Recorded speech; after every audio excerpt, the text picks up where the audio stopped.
Daddy అప్పు ఎందుకు అయిపోయాం డాడీ, 1000 రూపాయలు వచ్చినప్పుడు 900 ఖర్చు పెట్టి 100 రూపాయలు దాచుకుంటే మంచిది కదా అని చెప్పి, అంటే నువ్వెవడో నాకు చెప్పడానికి అని చెప్పి, అలాగా నేను వ్యతిరేకంగా డాడీ అలా ఉండేసరికి నేను మా నాన్నకి చాలా దూరం ఉండిపోయానండి.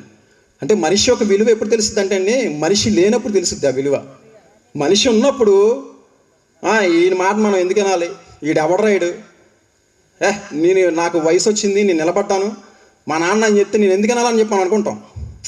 చాలా తప్పండి, చాలా తప్పు. ఎందుకంటే మా నాన్న చనిపోయిన తర్వాత ఆ పెయిన్ 10 మంది కుర్రోళ్ళు అందరూ, మా ఫ్రెండ్స్ అందరూ కలిసి వాళ్ళ నాన్నగారితో ఏదైనా కావాలని కొనుక్కొని కాలేజీకి వెళ్తుంటే మా డాడీ లేనప్పుడు నేను ఆ పెయిన్ అనిపించానండి. ఎంత బాధ అనిపించానంటే అండి, అది మాటలో చెప్పలేను, అనుభవించడం నాకు తెలుసు. చనిపోగా